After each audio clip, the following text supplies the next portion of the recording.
Alright guys, hello, welcome again. So I am going to be playing something a little different than Resident Evil 5. This happens to be an amazing side-scrolling platforming survival game. If you have never played this before, please guys go check out the store page and get a look-see, because this game's pretty awesome. It also happens to be a major depression simulator, let that be said right now. Yeah, so if one of your guys gets sad, the rest of them can get depressed, and you know, one of them can off themselves, and then it's just a downfall from there. But this game is super amazing. Let's get into it. The war has been raging for countless months, and the besieged city has been reduced to a sea of ruins by constant shelling. Going outside during daylight is like inviting snipers to target practice. Everything is in short supply, and what little aid reaches the city is seized by the most ruthless and best armed. Few residents were lucky enough to flee. The unlucky ones, who missed the last refugee convoy, are left to fend for themselves, ordinary people huddling in the ruins, relying only on each other for comfort. So, yep, this game's awesome. Keep in mind you can pause it with the spacebar, so that's nice. Every character has a bio. They have short things that are important about them, but they also have dependencies that you have to keep and be aware of. I'm aware of all of their dependencies, but for now, what you really need to rush doing, and what I'm doing right now, is making sure that each and every single one of your guys is picking up the stuff inside of your base. Day one, you really want to try to just get them all multitasking on separate things, so that way you can get as much in the house as possible, because having the lockpicks and stuff like that for night one is very, very, very nice. So just make sure you're clicking in between your characters and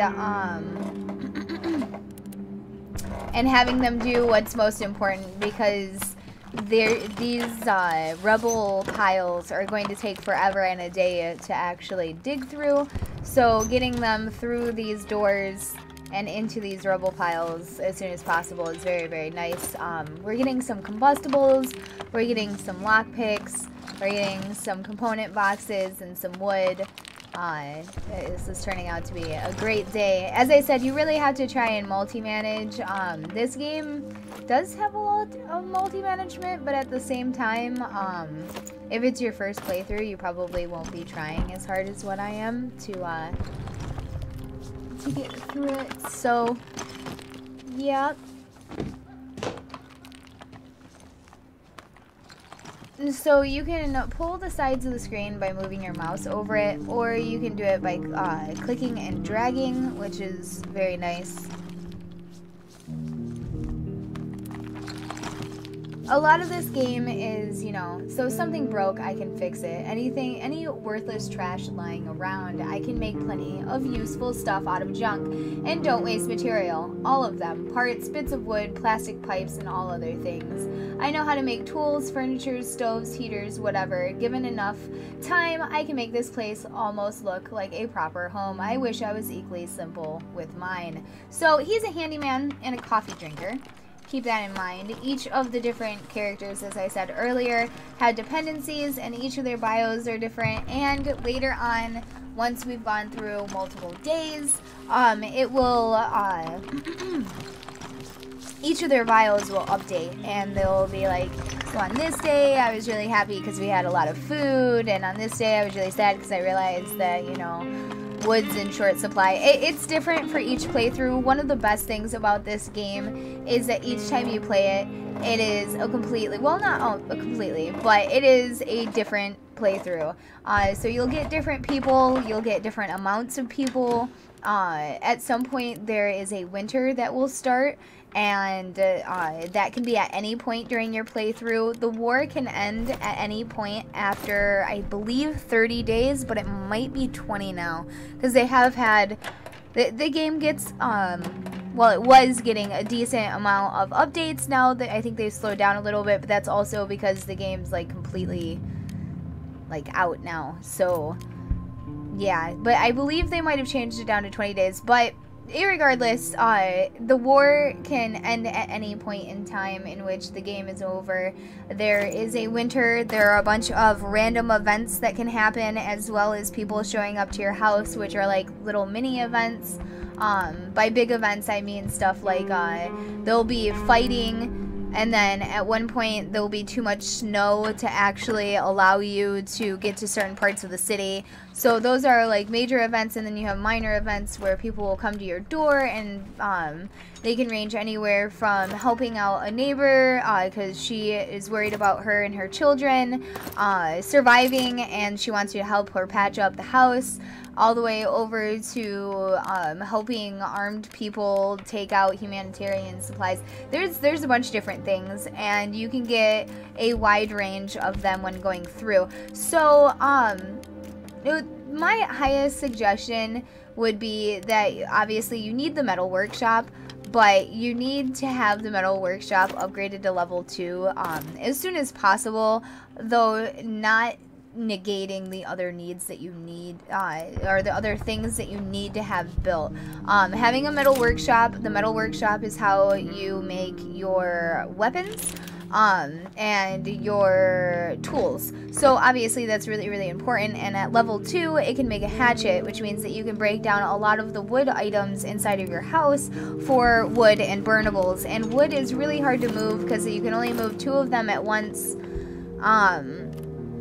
Yeah, an entire stack is only 2, and that is really, really shitty when the best person that I have on me only has an inventory space of 15, so 15 stacks. A lot of the other things in the game stack higher. That's one of the lowest stacked items in the game. But I'm keeping Marin because he, on building stuff, because he is a handyman. He actually takes less components to build stuff, but you don't actually have to make him build it. You just have to make him place it. So right here I have the metal workshop, and I'm going to place it right there. So you can drag them anywhere, and it will clip to wherever you can place it at in that room closest to the location. So I'm going to stop him, and I'm going to have him come back to the workshop, and I'm going to have the other guy come over here, and I'm going to have him actually build it on the ground and have Marin go back. So that's a way that you can shorten the time a little bit, is by, you know, grabbing Marin and having him go back to the workstation. You need, you know, obviously a stove so that you can cook your food, and at some point you're going to need water. Having a cage so that you can trap rats, especially early on, is really, really nice because rats are random unless you have, oh man, what was his name? One of the guys has a higher chance of being able to trap animals in the traps if you use him to refill the traps, and I don't remember which guy it is now off the top of my head, so that's you know, whatever. Anyways, I really hope that the video gameplay of this goes through. I'm gonna be skipping a lot of stuff. This is very, very, very much a slow-paced survive game, in which I'm not entirely sure how to explain it. There's a lot of parts where you do a lot of waiting around. You could end the day at any point in time by hitting end day, but I'm pretty sure you'd miss out on any of the random events that could happen. So there are some times when you're just standing around, and then another thing is that each location you go to, each and every one of them, has more stuff there to loot than what any of the guys in the entire game have the hauling capacity to be able to take back with them, which means that if you want to get the items that are in that location, you're going to have to come back multiple nights, and I don't feel that that's going to be very interesting for you guys to watch me go back to the same spot and just pull everything out of one box that I possibly can haul in one night and then come back. So I would highly suggest that you also try to patch up your house. The faster that you patch up the house, the more secure your house is, which means that I'm actually not going to be building beds for the first couple of nights. Usually I don't build them for the first night, but I have them for the second night. I'm probably going to hold off a little bit. I'm going to do this run a little bit differently, but alright, so night has started, and as you can see, the menu is a little bit different. We have a couple different locations that we can go to. I'm definitely going to put, you know, these guys like this. I'm just, you know, gonna have everyone guard tonight and not have anyone sleep, because they get a negative mood buff if you have them sleep on the floor, and I don't have a bed right now, so they would be sleeping on the floor, so that's fine. I'm gonna go to the Abandoned Cottage. This is probably the first place that you want to go to.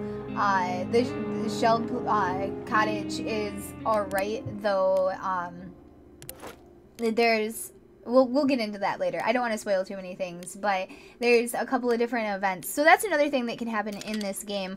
I'm going to bring a couple, or maybe just, yeah, a couple, lockpicks with me, and I think that's the only thing I'm going to need for here. Oh, man. I can never remember this one. But yeah, we're going to go into it. So this location, I do know for a fact, is secure. So I don't really have to worry about being silent or not running around all stealthy. But keep in mind, when you do run, when you double click on things and move around, you have that sound circle that comes around your character. And if you are in a location that could have bad things, then, you know, it could be bad. So this door is jammed. I'm going to go downstairs. You can also look through the door. Everything works off of angles. So as I was sliding down, you could see more and more of the basement.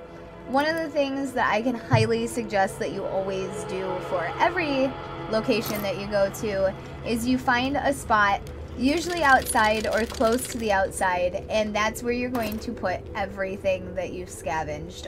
This particular location, I like to put everything inside of the fridge, just because to walk all the way outside when everything except for one thing is inside would just take more time. So I'm just going to shove. So what you can do is, as long as you haven't taken the last item out of a container, not a dead body, but a container, you can drop everything in that container. So I'm going to basically loot every lootable place in here and bring everything back to the fridge. So that way, each night when I need to come back, I can just run straight to the fridge, grab out as much items as I can haul with me for that one night, and then hit that run to exit button and just be out.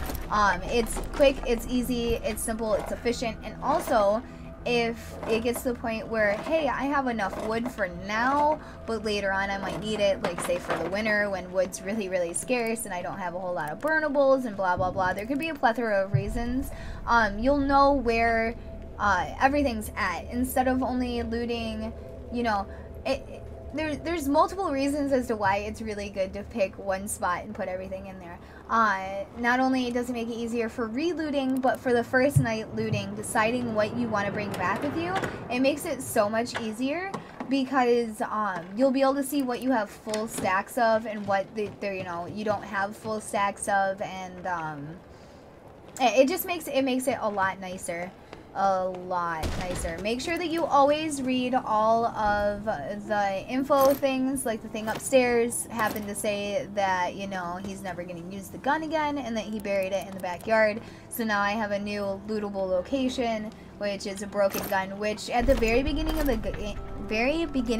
game can be super amazing and can definitely help you fend off intruders and a bunch of other stuff, so that's nice.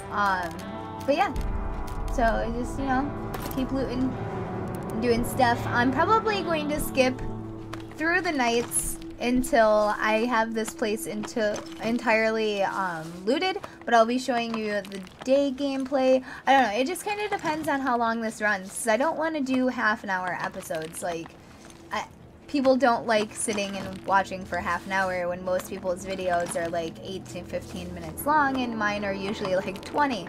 So mine are a lot longer than a lot of people, you know, like the majority of YouTube's viewing audience is. But I also, you know, I try to jam-pack my episodes full of as much information as I possibly can. Like, if I do a video series on something, it's because I have a lot of knowledge in that game and I want to try and help people. Like, that's why I started the whole Twitch and like stopped doing the YouTube as much, because the YouTube, like, I'm only playing a game for a short amount of time, and then I'm spending all this time editing, and I have like shit-ass editors, like Fraps, yeah, that's right, I'm using Fraps, and Windows Live Movie Maker to do my stuff. I used to have Vegas 12, but I don't have that laptop anymore. It got fucked up. So I can't use that to edit on. So now I'm back to using Windows Live Movie Maker, and it really gave me the hardest time for the last Resident Evil, for Resident Evil Part 3 of Achievement Horror. It really did not want to just edit it. It didn't. It really didn't. So it's nice that I found some diamonds. That's very, very convenient for me. I'm gonna run all the way up to the furthest away location, because at this point it's 2 a.m. and I'm going to need to be heading back, well, not soon, but soon-ish, which means I need to start wrapping stuff up. So yeah, I need to try and get everything in this one spot to the fridge for the night. So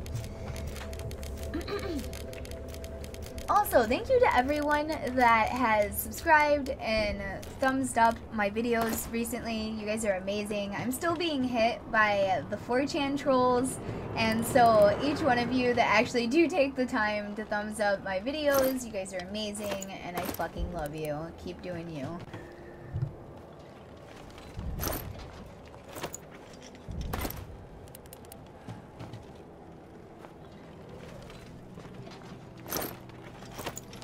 Okay, so, I think I have everything except for this one. That one rat running around upstairs. It's like, I will eat you.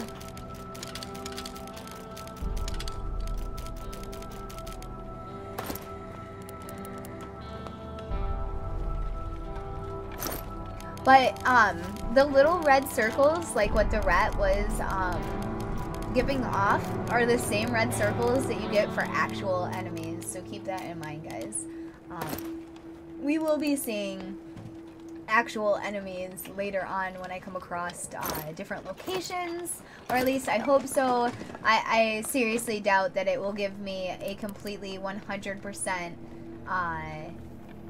free, you know, playthrough. I don't even think that's possible. It maybe, if, you know, 1 in 100 million chances. But one of the things that this game does is that a lot of the locations in this game can have good and bad things, or multiple things, because some of them even have like 3 or 4 different events that can happen at them, which kind of changes the playthrough. So just because you went to like the shelled cottage could have homeless or soldiers in it, so it could either be good or bad, whereas this location that I'm at right now is always good.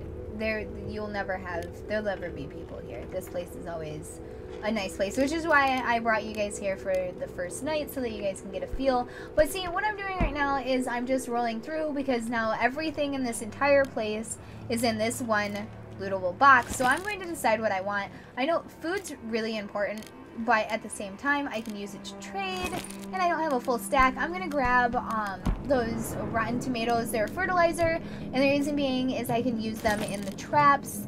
I might bring those herbal medicines with me. I don't know. I'm gonna pull them over and then we'll figure it out. I usually try to bring back at least 4 component boxes, like 4 stacks of component boxes, and 4 stacks of the wood from each location, at least on the first night, because you need those for like everything. So now I'm just pulling through what I know I have full stacks of. I need to have the gun parts. I need to repair the gun. I need to have the gears, and the little cube things are for much later on. They're components that we'll be bringing in. I'm gonna throw out the herbal medicine and definitely bring the broken handgun with me, because that's really, really important. I might not bring the book with me just because we did find like 2 books in our actual house, which was really convenient. Books will help people not be depressed. Now every night that I come back here, I can just go straight to the fridge, quick loot, super nice. This is now day 2, which I will start at the beginning of the next episode on day 2. And until next time, guys, take care of yourselves, take care of one another, and I will see you guys next time. Bye, guys.